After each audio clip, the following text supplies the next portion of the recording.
ഓം ശ്രീ നാരായണീ നമഃ. നമ്മൾ 12ാമത്തെ, അതായത് 2ാമത്തെ അധ്യായത്തിലെ 12ാമത്തെ ശ്ലോകത്തെ കുറിച്ചാണ് കഴിഞ്ഞ ക്ലാസ്സിൽ ചർച്ച ചെയ്തുകൊണ്ട് ഇരുന്നത്. ആ ശ്ലോകത്തിൽ തന്നെ കുറച്ചുകൂടി നമുക്ക് സൂചിപ്പിച്ചതിന് ശേഷം 13ാമത്തേതായിരിക്കുന്ന ശ്ലോകത്തിലേക്ക് പ്രവേശിക്കാം. അതായത് ഇവിടെ ആത്മാവിനെ സംബന്ധിച്ച് ആത്മാവ് എല്ലാ ദേഹങ്ങളിലും ഒന്ന് തന്നെയാണ്. അതുകൊണ്ട് ഞാനോ നീയോ ഇവിടെ കാണുന്നവരോ ഇന്നലെയോ ഇന്നോ നാളെയോ ഇല്ലാതിരുന്നതോ ഉണ്ടാവാതിരിക്കാനോ പോകുന്നില്ല.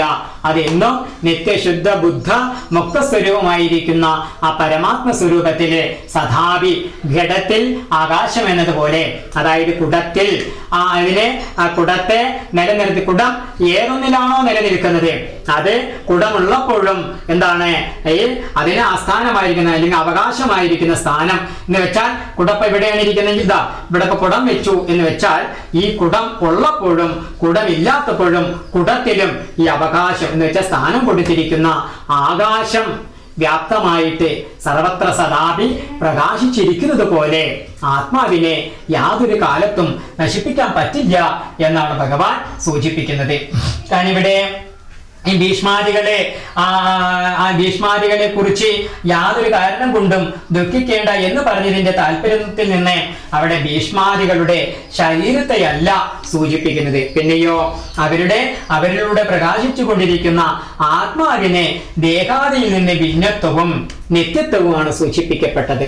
അപ്പൊ അവിടെ ഈ അർത്ഥം അർജുനന് മനസ്സിലായില്ല എന്ന് കണ്ടിട്ടാണ് ഭഗവാൻ കാലത്രയത്തിലും എന്നുവെച്ചാൽ ജാഗ്രതത്തിലും സ്വപ്നത്തിലും സുഷുപ്തിയിലും അല്ലെങ്കിൽ ഇന്നലെയും ഇന്നും നാളെയും എന്നുവെച്ചാൽ ഭൂതം വർത്തമാനം ഭാവി എന്നീ സ്വരൂപത്തിൽ ആ കാലത്രയത്തിലും സദ്ഭാവത്തോടു കൂടിയിരിക്കുന്ന ആത്മാ എന്താണ് അച്ഛനാണെന്നും എന്ന് വെച്ചാൽ ജനിക്കാത്തവനാണെന്നും. എന്നേ ജനിക്കാത്തവനാണ് ആത്മാവെന്ന് പറഞ്ഞാൽ ജനിച്ചതൊക്കെ മരിക്കും അല്ലേ? യാതൊരു സംശയമില്ല. അപ്പൊ ഉണ്ടായിട്ടുള്ളതാണെങ്കിൽ അതിന് ഇല്ലായ്മ പറയാൻ പറ്റാം. പക്ഷെ ആത്മാവ് എന്താണ്? അച്ഛനാണ് എന്ന് വെച്ചാൽ ജനിക്കാത്തതാണ്. ജനിച്ചതാണോ അത് ജനിച്ചതുപോലെ മരിക്കുകയും ചെയ്യും. ആത്മാ യാതൊന്നിൽ നിന്നും ജനിച്ചതല്ല, അത് അച്ഛനാണ്. അച്ഛൻ എന്ന് വെച്ചാൽ ജനിക്കാത്തവനാണ്. അത് ഹേതുവായിട്ട് തന്നെ നിത്യനാണെന്നും പറയുകയാണ് ചെയ്യുന്നത്.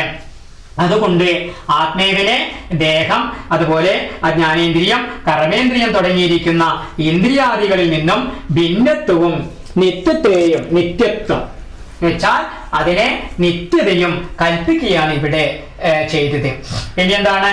തത്വം പദാർത്ഥങ്ങളെ പരിശോധിക്കുന്നതിനും പിന്നെയോ ശോധിതമായിരിക്കുന്ന അവയുടെ എന്ന് വെച്ചാൽ തത്വം പദാർത്ഥങ്ങളുടെ ഏകത്വത്തെ തത്വം എന്ന് വെച്ചാൽ അത് നീ എന്ന് വെച്ചാൽ ജീവാത്മാവും പരമാത്മാവും ഒന്നു തന്നെ എന്ന് ബോധിപ്പിക്കുന്നതിനും വേണ്ടി പദാർത്ഥാത്മായിരിക്കുന്ന ആത്മാവിന്റെ ജീവാത്മാവിന്റെ എന്താണ് നിശേഷ സംസാര ദുഃഖ നിവൃത്തി ദ്വാരേണ നിത്യ നിരതിശയ അഖണ്ഡ ആനന്ദ പ്രാപ്തിക്കും എന്താണ് അതിന്റെ പദാർത്ഥമായിരിക്കുന്ന ഈശ്വരന്റെ പരോക്ഷത്വം പരിചിന്നത്വം മുതലായിരിക്കുന്ന അനർത്ഥ നിവൃത്തി ദ്വാരേണ ഇവിടെ അദ്വിതീയമായിട്ട് എന്ന് വെച്ചാൽ ഏകമായിട്ട് രണ്ടാമതൊന്നില്ലാതെ അദ്വിതീയ അഖണ്ഡൈക രസത്വ സിദ്ധിക്കും വേണ്ടിയിട്ടാണ് ഭഗവാൻ ത്വേവാഹം എന്ന ശ്ലോകത്തെ സൂചിപ്പിച്ചത്. എന്ന് വെച്ചാൽ ആത്മാവ് നിത്യമാണ്, ശുദ്ധമാണ്, മുക്തമാണ്, അത് ആത്മ ആനന്ദമാണ്, മറ്റുള്ളതെല്ലാം അതിനെ വിരുദ്ധവുമാണ് എന്നുള്ള സ്വരൂപത്തിൽ ഭഗവാൻ പ്രകാശിപ്പിക്കുകയാണ് അവിടെ ചെയ്യുന്നത്. കാരണം ഞാനും അതുപോലെ നീയും ഈ രാജാക്കന്മാരെല്ലാവരും എന്താണ് ഭൂമിയെ, അതായത് ഭൂതം, അതുപോലെ തന്നെ ഭാവി, വർത്തമാനം തുടങ്ങിയിരിക്കുന്ന ഒരു 3 കാലങ്ങളിൽ ഒരിക്കലെങ്കിലും എന്താണ് ഇല്ലാതെയാകുമെന്നുള്ളതില്ല. കാരണം എന്തേ? നാം എല്ലാവരും 3 കാലങ്ങളിലും ഉണ്ട്. അതിനാൽ ഞാനും നീയും ഇവരും ഈ കൂടിയിരിക്കുന്ന നാം എല്ലാവരും പരബ്രഹ്മം തന്നെയാകുന്നു. അതാണ് നമ്മളൊക്കെ പരബ്രഹ്മം തന്നെയാകുന്നു. അതാണ് പറഞ്ഞതിന്റെ താല്പര്യം. കാരണം ദൃശ്യമായിരിക്കുന്ന സകല പ്രപഞ്ചത്തിനും എന്ന് വെച്ചാൽ നമ്മുടേതായിരിക്കുന്ന കണ്ണ് തുടങ്ങിയിരിക്കുന്ന ഇന്ദ്രിയങ്ങളെ കൊണ്ട്, അതുപോലെ തന്നെ ശ്രവണം, അതായത് ശ്രോത്ര മനോബുദ്ധീന്ദ്രിയാദികളെ കൊണ്ട് ദർശിത ബോധിതമായിരിക്കുന്ന സകല പ്രപഞ്ചത്തിനും അധിഷ്ഠാനഭൂതമായും ആധാരമായും നിഷ്കളങ്കമായും നിഷ്ക്രിയമായും ശാന്തമായും, അതുപോലെ തന്നെ അനന്തമായും നിത്യമായും ശുദ്ധമായും മുക്തമായും സത്യമായും ജ്ഞാനമായും ആനന്ദമായിട്ടും അദ്വയമായിരിക്കുന്ന ബ്രഹ്മം തന്നെയാകുന്നു. ഇതെല്ലാം സർവം ഖല്ലിദം ബ്രഹ്മ, ഈ കാണുന്നതെല്ലാം എന്താണ്? ബ്രഹ്മം തന്നെയാകുന്നു എന്ന് ശ്രുതിയുമുള്ളതിനാലാണ് എന്നെയും നിന്നെയും ഇവരെ എല്ലാവരെയും പരബ്രഹ്മമായി അറിഞ്ഞാലും എന്ന് ഭഗവാൻ പറഞ്ഞതിന്റെ താല്പര്യം. അപ്പോ ആത്മാ എങ്ങനെ നിത്യനാകുന്നു എന്നുള്ളതിനെയാണ് ഇനി ദൃഷ്ടാന്തം പറയുന്നത്. ഇപ്പൊ ആത്മാ നിത്യമാണ് എന്നങ്ങോട്ട് പറഞ്ഞാൽ അതങ്ങോട്ട് സ്വീകരിക്കാൻ പറ്റില്ലല്ലോ. അതിനൊരു യുക്തി ഇത് വേണല്ലോ. അത് മധ്യമന്മാർക്കാണ് യുക്തി. കാരണം ഉത്തമനോട് പറഞ്ഞാൽ മതി തത്വമസി, നീ എന്താണ്? നീ തേടുന്നതായിരിക്കുന്ന ആനന്ദം, ആത്മാവ്, അത് നിന്റെ സ്വരൂപം നീ തന്നെയാണെന്ന് ശരിയായ മനഃശുദ്ധിയും വിവേകിയും അധികാരിയുമായിരിക്കുന്ന ഒരു ഉത്തമ പുരുഷനോട് തത്വമസി എന്നേ പറയേണ്ട ആവശ്യമുള്ളൂ. ഉത്തമൻ ശ്രവണ മാത്രയാൽ ബോധിക്കും. നാം മധ്യമനോടോ യുക്തി വേണം. സത്യേ സത്വം, മനസ്സിലായില്ലേ? യഥഭാവേ അഭാവം, സത്യേ സത്വം എന്നുള്ള രീതിയില്.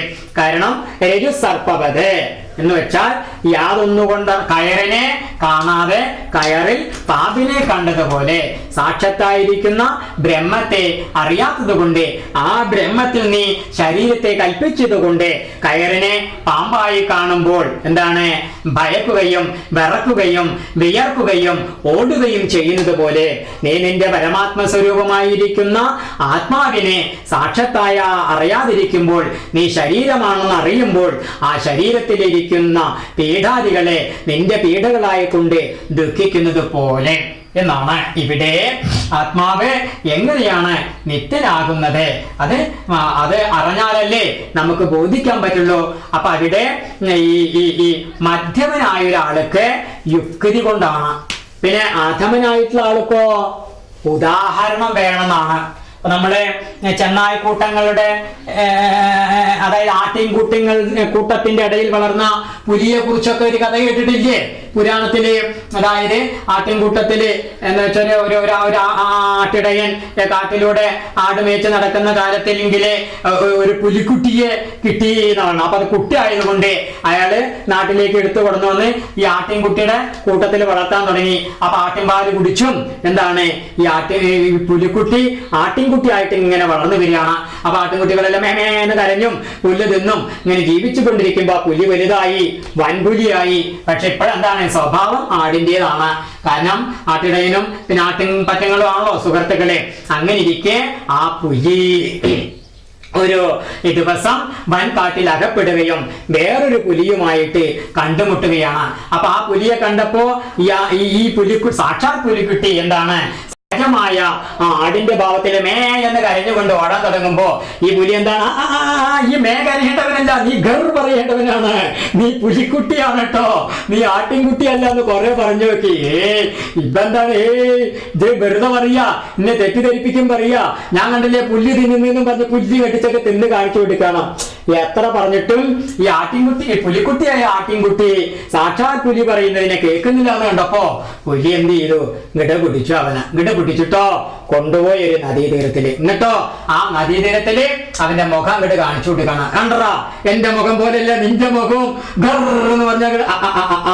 അപ്പൊ ആ പുലിക്കുട്ടിയായ ആട്ടിൻകുട്ടി ഗർ എന്ന് പറഞ്ഞിട്ട് പുലിയായി തീർന്നു എന്നതുപോലെ നമ്മളെന്താണ് മനുഷ്യരൊന്നുമല്ല, ഈ മനുഷ്യനാണെന്നും എന്ന പോലെ ഇവിടെ അജ്ഞാനികളാണെന്നും ഈ സർവം ദുഃഖമാണെന്നൊക്കെ കേട്ട് അതിനെ കുറിച്ച് ചിന്തിച്ച് നമ്മൾ ഈ പുലിക്കുട്ടി ആട്ടിൻകുട്ടിയെ പോലെ മേ എന്ന് പറഞ്ഞ് കരഞ്ഞു നടന്നതുപോലെ നമ്മള് സാക്ഷാൽ പുലിക്കുട്ടികളാണ് എന്ന് പറഞ്ഞാലോ ആത്മസ്വരൂപികളാണ് എന്ന് ഉപമയിലൂടെ പ്രകാശിപ്പിക്കണം. ആർക്ക്? അധമന്മാർക്ക്. ഉത്തമന്മാർക്കോ അതിൻ്റെ ഒന്നും ആവശ്യമില്ല. എന്തേ കാര്യം? മനഃശുദ്ധിയുണ്ട്. അതുകൊണ്ടോ നീ ബ്രഹ്മം തന്നെയാണോ കേട്ടോ എന്ന് കേട്ടാലോ ആ ബ്രഹ്മാനുഭൂതി ഉണ്ടാവുകയും അതിൻ്റെ ആ അനുഭവത്തില് ആനന്ദ നിമഗ്നനായിട്ട് ഇരിക്കുകയും ചെയ്യും എന്നാണ്. മധ്യമനോട് പറഞ്ഞു യുക്തി സഹിതം എന്ന് വെച്ചാൽ യത് സത്യേ സത്യം എന്നൊക്കെയുള്ള രീതിയിൽ അധമനോട് ഇവിടെ ഉപമ കഥകളുടെ സ്വരൂപത്തിലും പറഞ്ഞാലേ അതാണ് ശാസ്ത്രത്തിന്റെ പ്രത്യേകതയും. ഉത്തമ മധ്യമ അധമ രൂപം നോക്കിയിട്ട് അതാണ് അധികാരി ഭേദത്തിനനുസരിച്ച് ഉപാധിഭേദം ാണ്.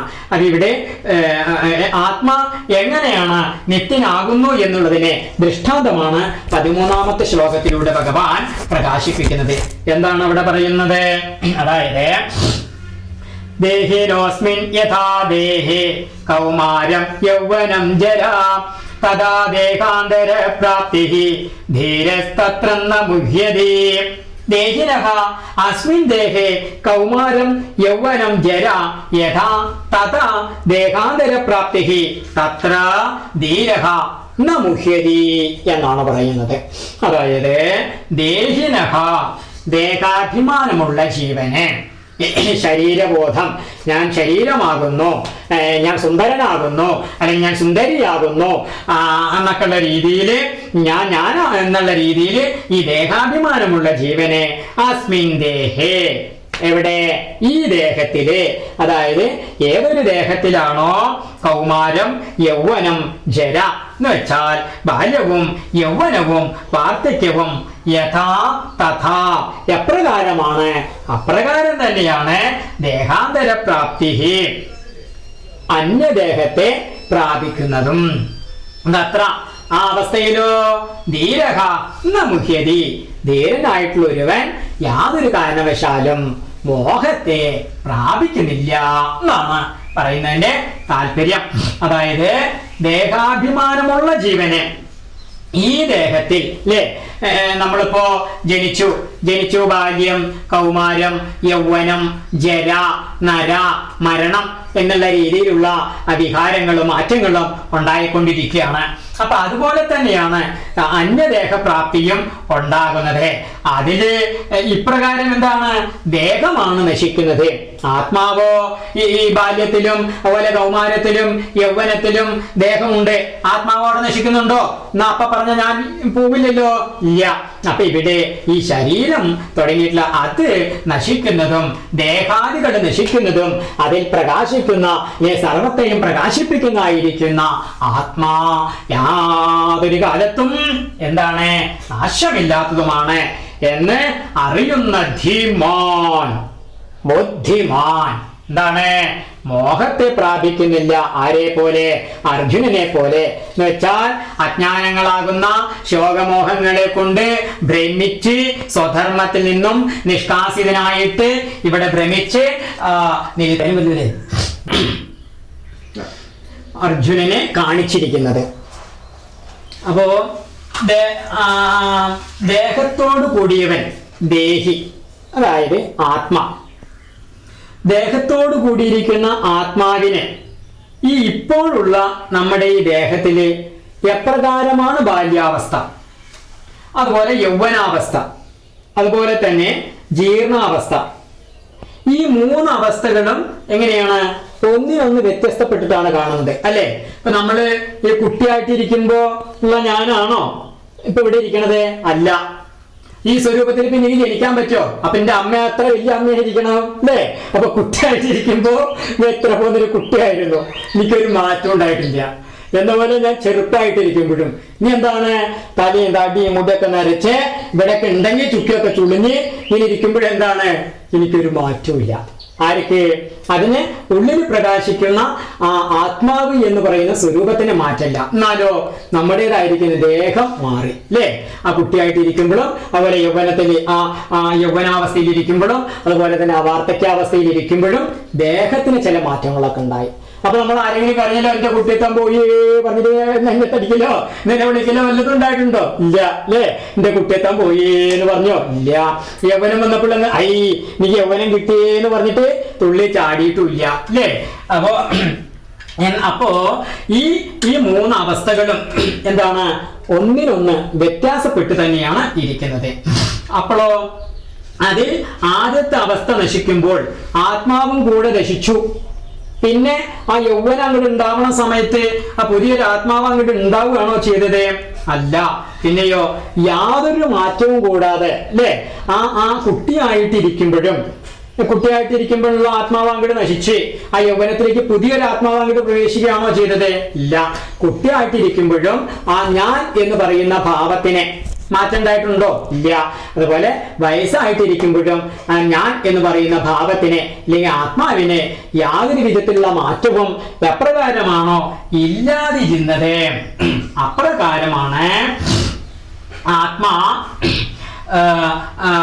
ഈ ദേഹത്തെ വിട്ട് അന്യദേഹത്തെ പ്രാപിക്കുന്നത്. മനസ്സിലായില്ലേ? അപ്പൊ അബദ്ധങ്ങൾ വീണൂന്നേ ഉള്ളൂ. മറ്റുള്ളത് എന്താണ്? ഇതിന്റെ വീഴ്ച നമ്മൾ കാണുന്നില്ല. അപ്പൊ ഈ ശരീരത്തിൽ നിന്ന് ഇങ്ങനെ ഇരിക്കുന്നതുകൊണ്ട് ഭ്രമിക്കുന്നില്ല. അപ്പൊ ഈ മൂന്ന് വേളയിലും ഇതിൽ ആത്മാവ് മാറാതെ നിലനിന്നത് പോലെ ഈ ശരീരത്തിന്റെ നാശത്തിൽ എന്തേ സംഭവിക്കുന്നുള്ളൂ? ഈ ശരീരം വീണു പോകുന്നു, അത്രമാത്രം. അപ്പോൾ അവിടെ എന്താണ്? ആത്മാവിനെ യാതൊരു മാറ്റവുമില്ല. ഈ സംഗതിയെ വിശദമായിട്ടില്ലെങ്കിൽ വ്യക്തമായിട്ട് അറിയുന്ന ബുദ്ധിമാനായിട്ടുള്ളവൻ മോഹത്തെ പ്രാപിക്കുന്നില്ല എന്നാണ് പറഞ്ഞതിന്റെ താല്പര്യം. അപ്പൊ ഇവിടെ ആരാണ് സ്വപ്നം കണ്ടത്? അതായത് ഇപ്പൊ ഒരാൾ ഉറങ്ങുമ്പോ എന്താണ്? സ്വപ്നം കണ്ടു അല്ലേ? പിന്നെയോ ആരാണ് ഇപ്പൊ സ്വപ്നം കണ്ടത്? അതുപോലെ ആരാണ് സുഖമായി ഉറങ്ങിയത്? ഞാൻ തന്നെ ഇതാ ഇപ്പോൾ ഉണർന്നിരിക്കുന്നു അല്ലേ? ഞാൻ ഇപ്പൊ എന്താണ് കുറച്ചു മുമ്പേ ഉറങ്ങായിരുന്നു. ആ ഉറക്കത്തിൽ എന്ത് സംഭവിച്ചു? നല്ല സ്വപ്നം കണ്ടു, ഇല്ലെങ്കിൽ കേട്ട സ്വപ്നം കണ്ടു. ആ സ്വപ്നത്തിൽ നിന്ന് അങ്ങോട്ട് എണിച്ചു അല്ലേ? ഞാൻ തന്നെ അങ്ങോട്ട് എണിച്ചിരുന്നു. അപ്പോഴും എന്താണ്? ഇങ്ങനെ ഈ ജാഗ്രത സ്വപ്നം സുഷുപ്തി തുടങ്ങിയിരിക്കുന്ന ആത്മാവിനെ സത്വവും അല്ലെ ഉണ്ട് എന്ന ഭാവം നിത്യത്വവും എപ്രകാരമാണ്? അപ്പൊ ഇവിടെ ഇപ്പൊ നമ്മൾ നല്ല സ്വപ്നം കണ്ടു, ഒരു പുലി കടിക്കാൻ വരുന്നത്. ആ പുലി കടിക്കാൻ വന്നോ, പുലി കടിച്ചു, ആശുപത്രിയിൽ കൊണ്ടുപോയി ആ ഓപ്പറേഷൻ ചെയ്യുന്ന ഇടയിൽ അങ്ങോട്ട് കണ്ണങ്ങോട്ട് മിഴിച്ചു. അപ്പോഴോ എവിടെ ആശുപത്രി, എവിടെ പുലി? ഒന്നുമില്ല അല്ലേ? അപ്പോ എനിക്ക് വല്ല വ്യത്യാസം ഉണ്ടോ? ഇല്ല. അപ്പൊ സ്വപ്നം കണ്ടത് ആരാണ് അല്ലേ? അതുപോലെ ഈ പുലി എവിടെ പോയി എന്നപോലെ ഉണർന്നപ്പോ ആരാ? വല്ല വ്യത്യാസം ഉണ്ടോ? യാതൊരു വ്യത്യാസമില്ല. ആ സമയത്ത് ആത്മാവ് മാറിയിട്ടുണ്ടോ? ഇല്ല. അവിടെ ആ സ്വപ്നം കണ്ട ആളും അതുപോലെ സ്വപ്നം കാണുന്നതിന് മുമ്പേ ഉണ്ടായ ആളും ഉറങ്ങിയ ആളും ആ സ്വപ്നം ഒന്നും കാണാതെ സുഷുപ്തിയിൽ സുഖമായി എന്ന് പറഞ്ഞു കിടന്നിരുന്ന ആളും ആ ആത്മാവിനെ എല്ലായ്പ്പോഴും നിത്യത്വമാണ് അല്ലെ? യാതൊരു മാറ്റവും ഇല്ല, ഉണ്ട് എന്നുള്ള ഭാവം എപ്രകാരമാണ് അറിയുന്നത്? അപ്രകാരം തന്നെയാണ് ഇപ്പോൾ ഈ ദേഹം നശിച്ചതിന് ശേഷവും ആത്മാവിനെ സത്തത്വം എന്ന് വെച്ചാൽ ഉണ്മയും നിത്യതയും ഉണ്ടെന്നറിഞ്ഞിട്ട് ധീരൻ, അതായത് വിദ്വാനായവൻ, ആത്മതത്വജ്ഞൻ തത്ര എവിടെ ആ ആത്മാവിന്റെ നിത്യത്വ വിഷയത്തിലെ മോഹത്തിനെ പ്രാപിക്കുന്നില്ല എന്നാണ് പറഞ്ഞതിന്റെ താല്പര്യം. അതായത് ആത്മാവ് നിത്യനാണെന്ന് അറിഞ്ഞവനെ ആത്മാ നശിക്കുമെന്നുള്ള മോഹം സംഭവിക്കുകയില്ല.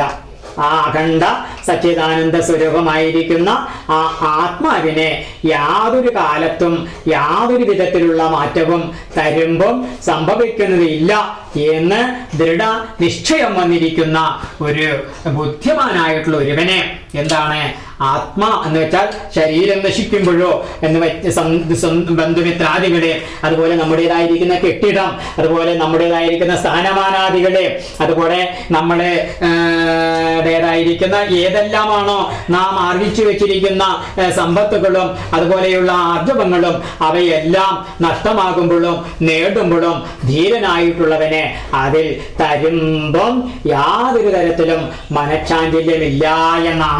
അല്ലാതെ നമ്മൾ ഇവിടുത്തെ ഭൗതികമായിരിക്കുന്ന മനഃശാസ്ത്രം അല്ലെങ്കിൽ ഏത് ശാസ്ത്രമോ പഠിച്ച് അതിന്റെ പരമകാഷ്ടയിലായി എത്തി നിൽക്കുകയാണെങ്കിലും നമുക്ക് ബന്ധപ്പെട്ട അല്ലെങ്കിൽ നമുക്ക് വിശേഷപ്പെട്ട ആർക്കെങ്കിലും അല്ലെങ്കിൽ നമുക്ക് തന്നെ കാരണമായി ഹേതുവായോ കാരണമായോ നമ്മളെ പ്രതീക്ഷിക്കാത്ത എന്തെങ്കിലും സംഭവിച്ചാൽ തളർന്നു പോകുന്ന കാഴ്ചകളെ നമുക്ക് സ്വാഭാവികമായിട്ടും കാണാൻ കഴിയുന്നതാണ്. അതുപോലെ ഈ യുക്തിവാദവും അതുപോലെയുള്ള വാദങ്ങളൊക്കെ പറഞ്ഞ് നടക്കുന്നവരും ഒരു സുപ്രഭാതത്തിൽ ആത്മഹത്യ ചെയ്യുന്ന രംഗവും നാം കണ്ടുകൊണ്ടിരിക്കുകയാണ്.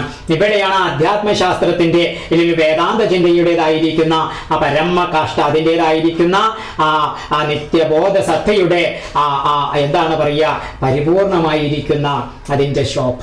കാരണം ആ വേദാന്ത നിഷ്ഠയുടെ അല്ലെങ്കിൽ ആ വേദാന്ത ശാസ്ത്രത്തിന്റെ ഏതെങ്കിലും ഒരു ശ്ലോകത്തിന്റെ ഒരു ഭാഗമെങ്കിലും ഗുരുമുഖത്തിൽ നിന്ന് നമുക്ക് മനസ്സിലാക്കാൻ സാധിച്ച് അതിനെ ശരിയായി വിചാരം ചെയ്തറിഞ്ഞ് അതിൻ്റെതായിരിക്കുന്ന ആത്മാനുഭൂതിയിലാണ് നാം ഈ ലോക വ്യവഹാരത്തിൽ മുന്നോട്ട് പോകുന്നെങ്കിൽ ഇവിടത്തേതായിരിക്കുന്ന യാതൊന്നിലും നാം ഭ്രമിക്കുകയോ അതുപോലെ തന്നെ ക്ലേശിക്കുകയോ വിശേഷവത് പശുവച്ച എന്ന് മുമ്പ് പറഞ്ഞത് ഇവിടെ സ്മരിക്കേണ്ടതാണ്.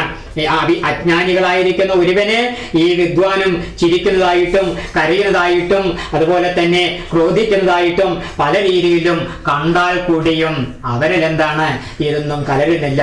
കാരണം അവൻ ആ സ്വാത്മഭാവത്തിൽ അവൻ്റെതായിരിക്കുന്ന നിജാനന്ദ ബോധത്തിൽ അമർന്ന് അതിൽ ആണ്ടിരിക്കുന്നവനാണ് എന്നുള്ളതിൽ തർക്കമില്ല. ഇത് ബോധിച്ചിരിക്കുന്നവനെ സംബന്ധിച്ച് ഇവിടെ എന്താണ് ആത്മനശിക്കുന്നെന്നോ അതുപോലെ തന്നെ ശീതം, ഉഷ്ണം, സുഖം, ദുഃഖം എന്നീ തുടങ്ങിയിരിക്കുന്ന ലൗകികമായിരിക്കുന്ന ഈ മോഹങ്ങളൊന്നും കാണപ്പെടുന്നില്ല. അതായത് സുഖനാശത്തിന്റെ മോഹവും ദുഃഖപ്രാപ്തിയിലൊരു വ്യസനവും കാണപ്പെടുന്നുണ്ടല്ലോ എന്ന് അതൊക്കെ ഭഗവാൻ ഇപ്രകാരം അർജുനൻ ചോദിച്ചെങ്കിലെന്ന് ശങ്കിച്ച് ഭഗവാൻ പറയാണ് ഈ സുഖവും ദുഃഖവും എന്താണ്, ഈ സുഖ ദുഃഖങ്ങളെ അതിന്റെ പ്രത്യേകത എന്താണ്? കാരണം ഇപ്പോ ആത്മാവ് നിത്യമാണ് എന്ന് അറിഞ്ഞൊരു ധീരൻ മോഹിക്കുന്നില്ല എന്ന് നമുക്ക് 13ാമത്തെ ശ്ലോകത്തിൽ കണ്ടു. അത് അർജുനനെ വ്യക്തമാക്കിയിട്ട് ബോധിപ്പിച്ചു കൊടുക്കുകയും ചെയ്തു. എന്നാൽ അർജുനൻ തുടർന്ന് ഈ ചൂടുണ്ടാവുമ്പോ അതുപോലെ തണുപ്പുണ്ടാവുമ്പോ അതുപോലെ സുഖം ഉണ്ടാവുമ്പോ ദുഃഖം ഉണ്ടാവുമ്പോഴൊക്കെ വിവിധ വിചാരങ്ങൾ പ്രകടമാക്കുന്നത് എന്തുകൊണ്ട്, അപ്പൊ ഈ സുഖദുഃഖങ്ങൾ എന്ന് പറയുന്നതിന്റെ സ്വഭാവം എന്താണ് എന്ന് അർജുനൻ ഇനി ചോദിച്ചെങ്കിലോ എന്ന് കരുതി ഭഗവാൻ 14ാമത്തെ ശ്ലോകത്തെ അവതരിപ്പിക്കുകയാണ്. ഗീതയിലെ 2ാമത്തെ അധ്യായത്തിലെ 14ാമത്തെ ശ്ലോകമന്ത്രം എന്താണ് പറയുന്നതെന്ന് നമുക്ക് പരിശോധിക്കാം. അതായത് മാത്ര സ്പർശാസ്തു കൗന്ദേയ ശീതോഷ്ണ സുഖ ദുഃഖദാഃ ആഗമാപായേനോ നിത്യാഃ താം തിദിക്ഷസ്വ ഭാരത. ഹേ കൗന്ദേയ, മാത്ര സ്പർശാഃ തു ശീതോഷ്ണ സുഖ ദുഃഖദാഃ ആഗമാപായിനഃ അനിത്യാഃ താൻ ഹേ ഭാരത തിദിക്ഷുസ്വ. അതായത് ഹേ കൗന്ദേയ, അല്ലയോ കുന്തിപുത്ര, മാത്രാസ്പർശാഃ തു ശീതോഷ്ണ സുഖ ദുഃഖദാഃ, ഇന്ദ്രിയങ്ങൾക്ക് വിഷയങ്ങളോടുള്ള സംബന്ധം ഏതാണ്? ശീതോഷ്ണ സുഖ ദുഃഖദാഃ, ശീതം, ഉഷ്ണം, സുഖം, ദുഃഖം ഇവയെ ഉണ്ടാക്കുന്നവയും അതോ ആഗമാപായീനഃ അനിത്യാഃ എന്നുവെച്ചാൽ വന്നുകൊണ്ടും പോയിക്കൊണ്ടിരിക്കുന്നവയും പിന്നെയോ നിത്യങ്ങളല്ലാത്തവയുമാകുന്നു. അതഹ ആയതുകൊണ്ട് താൻ ആ ശീതോഷ്ണാദികളെ ഹേ ഭാരത, അല്ലയോ ഭരതവംശജ, തിദിക്ഷസ്വ, സഹിച്ചാലും എന്നാണ് ഭഗവാൻ പറയുന്നത്. അതായത് അല്ലയോ അർജുന, അതായത് ശ്രോത്രാദീന്ദ്രിയങ്ങളെ കൊണ്ട് ചെവി കേൾക്കുന്നു, പല കണ്ണ് കാണുന്നു, മൂക്ക് മണക്കുന്നു, ത്വക്ക് സ്പർശിക്കുന്നു, അങ്ങനെയുള്ള ഇന്ദ്രിയാദി വിഷയങ്ങളെ വിഷയങ്ങളെ ബന്ധപ്പെട്ടാലും എന്താണ്, അതുകൊണ്ട് ചിലപ്പോൾ ശീതം, ഉഷ്ണം, സുഖം, ദുഃഖം തുടങ്ങിയവ ഉണ്ടാകാം. അതെന്താണ്, വന്നുകൊണ്ടും പോയിക്കൊണ്ടുമിരിക്കുന്നതാണ്, നിത്യങ്ങളല്ല, ശാശ്വതമല്ല. അതിനാലോ ഭാരത അവയെ സഹിച്ചാലും എന്നാണ് പറയുന്നത്. എന്തുകൊണ്ടാണ് ഈ പഞ്ചതന്മാത്രകൾ, അതായത് വിഷയങ്ങളെ, അതിൻ്റെതായിരിക്കുന്ന സുഖങ്ങളെ മാത്രകൾ എന്ന് പറയുന്നത്?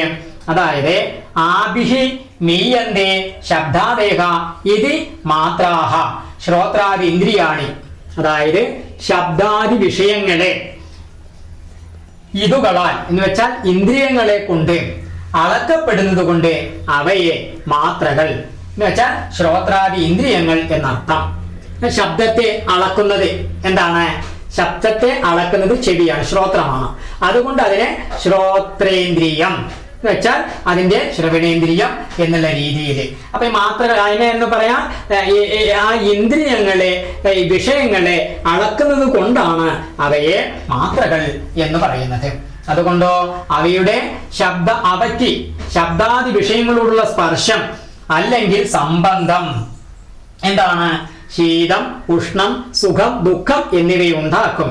അതായത് വിഷയങ്ങളുടെ കൂട്ടത്തിൽ ചേർക്കപ്പെടേണ്ടതായിരിക്കുന്ന ശീതോഷ്ണങ്ങളെ വേറെ പറഞ്ഞത് കൊണ്ട് ഈ അധ്യാത്മമായിരിക്കുന്ന അനുകൂല പ്രതികൂല വികാരങ്ങള് സുഖദുഃഖങ്ങൾക്ക് അടുത്ത ഹേതുക്കളാണ് എന്ന് സൂചിപ്പിക്കുകയാണ് ചെയ്യുന്നത്. അതായത് ബാഹ്യ വിഷയങ്ങള് ആദ്യം തന്നെ ശീതോഷ്ണാദികളെ ഉണ്ടാക്കുകയാണ് ചെയ്യുന്നത്, അതായത് ചൂട്, തണുപ്പ് എന്നുള്ള രീതിയിൽ. പിന്നെയോ പിന്നീട് അനുകൂല പ്രതികൂല ഭാവങ്ങളെ ഉണ്ടാക്കണം. അതിനുശേഷമോ സുഖദുഃഖവും. അല്ലെ, നമുക്ക് ഇഷ്ടമുള്ള ചൂടാണെങ്കിൽ എന്താണ്? അത് അനുകൂലം, അപ്പൊ അത് സുഖമുണ്ടാക്കും. നമുക്ക് ഇഷ്ടമില്ലാത്ത ചൂടും തണുപ്പാണെങ്കിലോ അത് പ്രതികൂലവും ദുഃഖത്തെയും ഉണ്ടാക്കുകയാണ് ചെയ്യുന്നത്. അതാണ്. ഇതുകൊണ്ടോ ഈ ശീതം ചിലപ്പോൾ സുഖമായും, അല്ലെ, ചിലപ്പോ ഇപ്പൊ നമ്മള് നല്ല ചുട്ടിരിക്കാന്ന് വെച്ചാലോ അവിടെ എങ്ങനെയാണ് തണുപ്പ് അനുഭവപ്പെട്ടാലോ എന്തൊരു സുഖം, അല്ലെ. അവര് ചുട്ടിരിക്കുമ്പോ അവിടെ വീണ്ടും ചൂടാങ്ങിട്ട് വന്നാലോ എന്തൊരു ചൂട്, അത് വിഷമായില്ലേ. അപ്പൊ ഈ ചൂട് തന്നെ ചിലപ്പോ വിഷമായിട്ടും ചിലപ്പോ സുഖമായിട്ടും, അതുപോലെ ഈ തണുപ്പ് തന്നെ ചിലപ്പോ സുഖമായിട്ടും ദുഃഖമായിട്ടും രണ്ടും ഒന്നിനൊന്ന് മാറിയും മറഞ്ഞും വന്നുകൊണ്ടിരിക്കുകയാണ്. അപ്പൊ ശീതം ചിലപ്പോൾ സുഖമായിട്ടും ചിലപ്പോൾ ദുഃഖമായിട്ടിരിക്കും. അതുപോലെ ഉഷ്ണം തന്നെ. അപ്പൊ ഇതിനൊരു നിശ്ചിത സ്വഭാവം പറയാൻ പറ്റുമോ? ഇല്ല. നിശ്ചിത സ്വഭാവത്തോട് കൂടിയിരിക്കുന്നല്ല ഈ ശീതോഷ്ണ സുഖദുഃഖങ്ങളൊന്നും. അതുകൊണ്ടോ ശീതോഷ്ണാദികള് സുഖദുഃഖങ്ങളിൽ നിന്ന് വേറെ അങ്ങോട്ട് പറയുകയാണ് ചെയ്തിരിക്കുന്നത്. എന്താണ് കാരണമെന്ന് വെച്ചാൽ അവ നിയത സ്വഭാവത്തോടു കൂടിയതാണ് സുഖദുഃഖങ്ങള്. നമ്മുടേതായിരിക്കുന്ന മനസ്സിന്റെ അനുകൂല പ്രതികൂല ഭാവങ്ങള് അജ്ഞാനകൽപിതമായ മനസ്സ് നിലനിൽക്കുമ്പോ അനുകൂലവും പ്രതികൂലവും ഉണ്ടാകുമ്പോൾ, അനുകൂലമായത് അനുഭവവേദ്യമാകുമ്പോൾ സുഖവും പ്രതികൂലമായത് ഉണ്ടാകുമ്പോൾ അജ്ഞാനം നിലനിൽക്കും കാലം ദുഃഖവും ഉണ്ടാവുകയാണ്. അതുകൊണ്ട് അവയുടെ സംയോഗ വിയോഗം അത് വന്നുകൊണ്ടും പോയിക്കൊണ്ടിരിക്കുന്ന സ്വഭാവത്തോടു കൂടിയതിനായാൽ അതുകൊണ്ടാണ് അനിത്യങ്ങളാണ്. എന്ന് വെച്ചാൽ സുഖദുഃഖങ്ങളെ അനിത്യങ്ങളാണ്. അതുകൊണ്ട് അത് സഹിച്ചാലും അതില് സന്തോഷിക്കുകയോ ദുഃഖിക്കുകയോ വേണ്ട എന്നാണ് ഭഗവാൻ പറഞ്ഞതിന്റെ താല്പര്യം.